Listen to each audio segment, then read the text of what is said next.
लगभग सुबह के 6 बजे प्रताप जी मायन गांव में पहुंचते हैं और सामने देखते हैं कि पूरा का पूरा गांव ही गायब हो चुका है।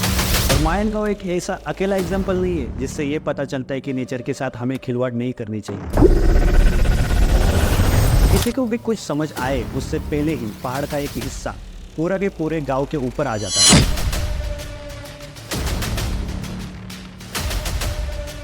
और 4 अगस्त को लगभग 134 से भी ज़्यादा डेड बॉडीज को बाहर निकाला गया।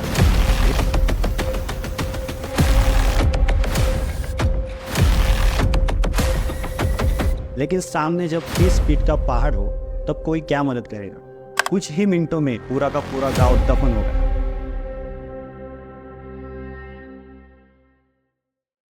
क्या रिएक्शन होगा आपका जब आपके आने जाने वाले रास्ते में कल आपको जो गांव दिख रहा था वो अगले दिन गायब हो जाए। ये कहानी है महाराष्ट्र के पुणे जिले में बसे मायन गांव की।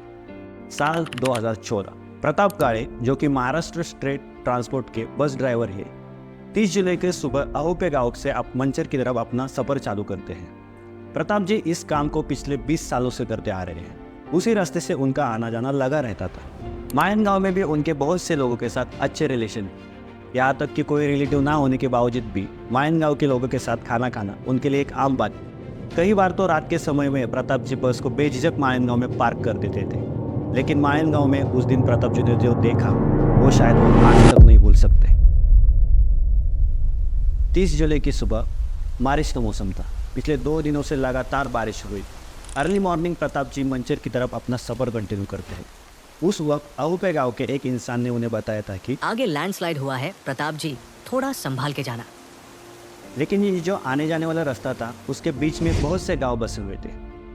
रास्ते के बाजू में एक नदी थी, चारों ओर पहाड़ थे और पहाड़ों के बीच में से ये रास्ता गुजर रहा था। और बारिश के मौसम में ऐसे छोटे मोटे लैंडस्लाइड होना यहाँ पे आम बात थी। इसलिए प्रताप जी ने भी यहाँ पे कुछ खास ध्यान नहीं दिया और अपना सफर जारी रखा। जैसे ही लगभग सुबह के 6 बजे प्रताप जी मायन गांव में पहुंच जाते हैं और सामने देखते हैं कि पूरा का पूरा गांव ही गायब हो चुका है। ये कोई जादू वादू नहीं था, ना ये कोई फ्रिक्शनल स्टोरी है।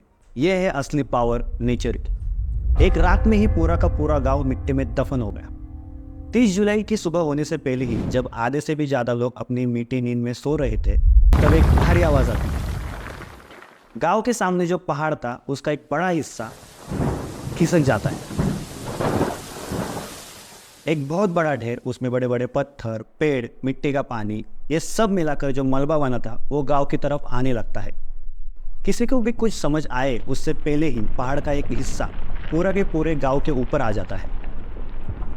कुछ ही मिनटों में पूरा का पूरा गांव दफन हो गया। गांव के सारे लोग, बच्चे, औरतें, गाय, भैंस, सारे जानवर 30 से 35 फुट के मलबे के नीचे फंस गए। उस वक्त तक किसी को भी पता नहीं था कि मायन गांव पूरा का पूरा मिट्टी के नीचे धंस गया है और फंसे हुए लोग कितनी देर तक सर्वाइव करेंगे किसी को भी नहीं पता था। इस इंसिडेंस को सबसे पहले प्रताप जी ने देखा था। प्रताप जी ने फौरन अपने भाई को कॉल किया और इसके बारे में बताया। थोड़ी ही देर में ये खबर फैल जाती है। फिर पास ही गाँव जो कि सिर्फ 3 किलोमीटर की दूरी पे था वो मदद के लिए वहाँ पहुँच जाते हैं। लेकिन सामने जब 30 फीट का पहाड़ हो तब कोई क्या मदद करेगा। किसी को भी समझ नहीं आ रहा तो मदद करे तो करे कहाँ से। फिर पुलिस वगैरह आती है। उस वक्त के सारे न्यूज़ चैनल पर सिर्फ मायन गांव की खबर चल रही। तुरंत बाद 400 लोगों की NDRF मतलब नेशनल डिजास्टर रिस्पांस फोर्स, जो कि ऐसे टाइप्स के सिचुएशन में लोगों को रेस्क्यू करने का काम करती है, वो अपने साथ एक टीम लेकर वहाँ पहुँच जाती है। उस टीम में डॉक्टर, नर्सेस, एम्बुलेंस और JCB ये भी सब शामिल थे। फिर एक बहुत बड़ा रेस्क्यू ऑपरेशन किया जाता है। लगभग 8 दिनों तक ये रेस्क्यू ऑपरेशन चल रहा था। उस समय मायन गांव की पॉपुलेशन कुछ 200 लोगों से भी कम थी। लेकिन बारिश के मौसम में वहाँ चावल की खेती ज़्यादा की जाती है, इसलिए बाहर के लगभग 50 लोग मायन गांव में आए थे। एंड अनफॉर्चुनेटली वो भी इस लैंडस्लाइड के चपेट में आ गए। लैंडस्लाइड के अगले दिन यानी 31 जुलाई 2014 को सिर्फ 22 लोगों को रेस्क्यू किया जा सका। बाकी सब लोग अभी भी मलबे के नीचे फंसे हुए थे। लेकिन कितने लोग जिंदा है, कितने इस दुनिया में नहीं रहे और कितने मिसिंग है, किसी को कोई भी आइडिया नहीं। NDRF की टीम ने अपनी जान लगाकर लोगों को बचाने की कोशिश की। वहाँ की सिक्योरिटी फोर्सेस, आजू बाजू के गांव के लोकल्स, पुलिस, सब ने NDRF टीम की बहुत मदद की। लेकिन लगातार चल रही बारिश की वजह से लोगों को रेस्क्यू करना और ज़्यादा मुश्किल होता जा रहा था। लेकिन यही एक रीज़न नहीं था, वहाँ के रास्ते भी इतनी ख़राब कंडीशन में थे कि रेस्क्यू टीम को ट्रांसपोर्टेशन में भी बहुत डिफ़िकल्टीज़ हो रही थी।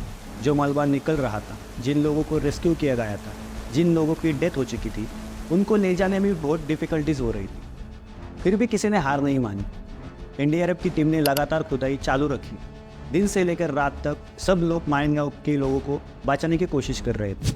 जिनके घर थोड़ी ऊंचाई पे थे और जो लैंडस्लाइड की चपेट में नहीं आए थे, उन लोगों को सबसे पहले रेस्क्यू किया गया था। लेकिन जैसे जैसे मलबे को हटाया गया, वैसे वैसे डेड बॉडीज़ मिलना चालू हुई। गाँव में जो गाय भैंस जानवर थे, वो भी इस लैंडस्लाइड के चपेट में आ गए थे और 4 अगस्त को लगभग 134 से भी ज़्यादा डेड बॉडीज़ को बाहर निकाला गया, जिसमें 50 से भी ज़्यादा मेल, 64 फीमेल्स और 20 से भी ज़्यादा बच्चे शामिल थे। 7 अगस्त 2014 को ऑफिशियली इस रेस्क्यू ऑपरेशन को बंद किया गया। इस रेस्क्यू ऑपरेशन के दौरान पता चलता है कि 40 से भी ज़्यादा घर मलबे के नीचे आ चुके थे। 150 से भी ज़्यादा लोग की डेथ हो चुकी थी और 300 से भी ज़्यादा जानवर मारे गए थे। जैसे ही ये घटना हुई, उसके बाद तुरंत बाद ये खबर आग की तरफ फैल गई। न्यूज़पेपर, न्यूज़ चैनल सभी की तरफ इसी ट्रेजेडी के बारे में बात चल रही थी। उस वक्त के महाराष्ट्र के चीफ मिनिस्टर पृथ्वीराज चौहान, उन्होंने जितनी हो सके उतनी ज़्यादा मदद माइनगांव की की। और सिर्फ उन्होंने ही नहीं, बाकी सभी मिनिस्टर और पॉलिटिशियन लोगों ने भी आगे आकर बहुत मदद की। 2024 में माइनगांव कुछ ऐसा दिखता है। बहुत से लोगों की मदद की वजह से माइनगांव को फिर से खड़ा किया गया। 8 एकड़ की जगह, जिसमें 1,500 स्क्वायर फुट के 60 से भी ज़्यादा नए घर बनाए गए। जानवरों को रहने के लिए एक जगह बनाई गई। प्राइमरी स्कूल, प्राइमरी हॉस्पिटल्स और ग्राम पंचायत का ऑफिस भी बनाया गया। और जिन लोगों की इस लैंडस्लाइड में डेथ हो गई थी, उनके सम्मान में एक स्मृति स्तंभ को लगाया गया, जिस पे जिन जिन लोगों की डेथ हुई थी उनके नाम लिखे गए थे। और उतने ही पेड़ स्मृति स्तंभ के आसपास लगाए गए, जिनकी देखभाल आज भी चल रही है। लेकिन इसके बावजूद जो भी माइनगांव के जो बचे हुए लोग हैं, वो उस भयानक हादसे को आज तक भूल नहीं पाए। के बाद इस घटना की इन्वेस्टिगेशन की जाती है। वेदर रिपोर्ट के हिसाब से 108 mm की बारिश की वजह से लैंडस्लाइड हुई थी। लेकिन जियोलॉजिस्ट के हिसाब से माइनगांव के लैंडस्लाइड के पीछे एक और बड़ा रीज़न था, वो था डिफॉरेस्टेशन। डिफॉरेस्टेशन का मतलब जंगल के पेड़ों को जानबूझकर काटा जाता, जिससे वहाँ कोई एग्रीकल्चर एक्टिविटी की जा सके, या कोई कंस्ट्रक्शन किया जा सके, या कोई अदर डेवलपमेंट भी हो सकती है। लेकिन डिफॉरेस्टेशन का एक बहुत बड़ा ड्रॉबैक है, जब पेड़ों को काटा जाता है तब वहाँ की मिट्टी खुलने लगती है। पेड़ों को जो रूट्स होती है वो मिट्टी को पकड़ के रखती है, जिससे बारिश के मौसम में मिट्टी बहने का प्रमाण कम हो जाता है। लेकिन अगर किसी स्लोप पे, किसी ढलान पे डिफॉरेस्टेशन करा जाए तो वहाँ लैंडस्लाइड होने के चांसेस कई हद तक बढ़ जाते हैं।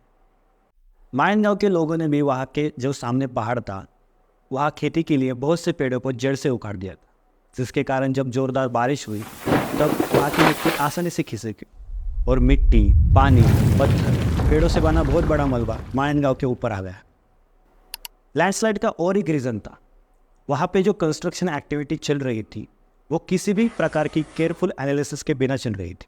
उसके इन्वायरमेंटल कॉन्सिक्वेंसेस क्या हो सकते हैं, उसके बारे में कोई भी सोच नहीं रहा था, जिसके कारण हिल साइड की इंस्टेबिलिटी बढ़ रही थी। और माइनगांव एक ऐसा अकेला एग्जाम्पल नहीं है जिससे ये पता चलता है कि नेचर के साथ हमें खिलवाड़ नहीं करनी चाहिए। 2001 में केरला में हुई लैंडस्लाइड, जिसमें 40 से भी ज़्यादा लोग मारे गए। 2013 में हुई केदारनाथ लैंडस्लाइड, जिसमें 570 से भी ज़्यादा लोग मारे गए थे। और 2014 में जम्मू कश्मीर की सदर्न लैंडस्लाइड, जिसमें 56 से भी ज़्यादा लोग मारे गए थे। और हाल ही में हुई 30 जुलाई 2024 को वायनाड लैंडस्लाइड, जिसमें 300 से भी ज़्यादा लोग मारे गए। ऐसी बहुत सी नेचुरल क्लैमिटी हुई जिसकी जिम्मेदार हम हैं। मेरा खुद का पर्सनल ओपिनियन यही है कि हमें अगर आगे बढ़ना है तो कुछ ना कुछ तो पीछे छोड़ना होगा, लेकिन नेचर से बढ़कर और कुछ नहीं। अगर हमारी जान ही नहीं बची या फिर हम जहाँ पर रह रहे हैं वो जगह ही नहीं बची, तो उस प्रोग्रेस का क्या फ़ायदा। हमें नेचर को भी ध्यान में रख के प्रोग्रेस करनी चाहिए। यही हमारे लिए और हमारे इन्वायरमेंट के लिए बेस्ट है।